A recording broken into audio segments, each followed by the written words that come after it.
When you truly master supply and demand, you will be able to trade with the smart money, and you will know exactly when to enter and when to exit the trade so you can maximize your profits and minimize your risk.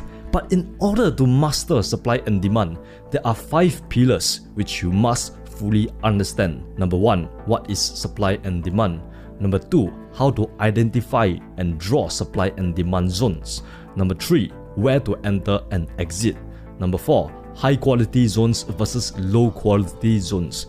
And last but not least, why some supply and demand zones work and why some don't. And I'll be covering all these 5 things in this long ass lecture today. So put your seatbelt on, focus and take down some notes. Guys, do not skip around. You must watch this video in order from part 1 till part 5 in order to fully understand how to trade supply and demand. Now, first and foremost, what is supply and demand zones?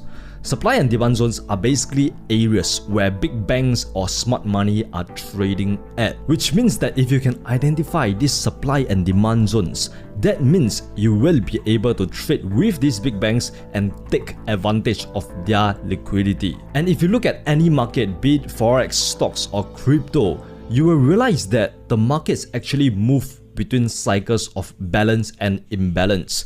So to identify the supply and demand zones, you need to look out for areas of consolidation, like all these gray boxes that we have right here. These gray boxes areas are what we call balance, right? Balance is basically where the price is choppy, price is slow and is consolidating and there's no clear trend. So these are areas of balance. After price creates balance, imbalance will eventually come. Just like how in life, sometimes when you are experiencing a good thing, eventually a bad thing will happen to you sooner or later. So this imbalance is basically this strong move that will occur after the consolidation where price is inefficient, right? So during this imbalance, that's when price is inefficient and there's a lot of momentum. Now, one thing you must understand about supply and demand zones is that they are caused by momentum. So the stronger the momentum of the price, like this imbalance move here, the stronger the zones will be. Now, to make things simple for you, I have basically split the different types of supply and demand zones into 2 categories: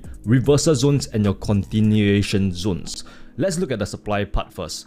So for supply zones, that is your reversal zones. So this is what we call supply reversal, or rather what I call it, alright, to make things easier. So basically how it works is that price will have a strong up move and then eventually price will lose steam, right? And then price starts consolidating and next thing you know, price reverse and it has become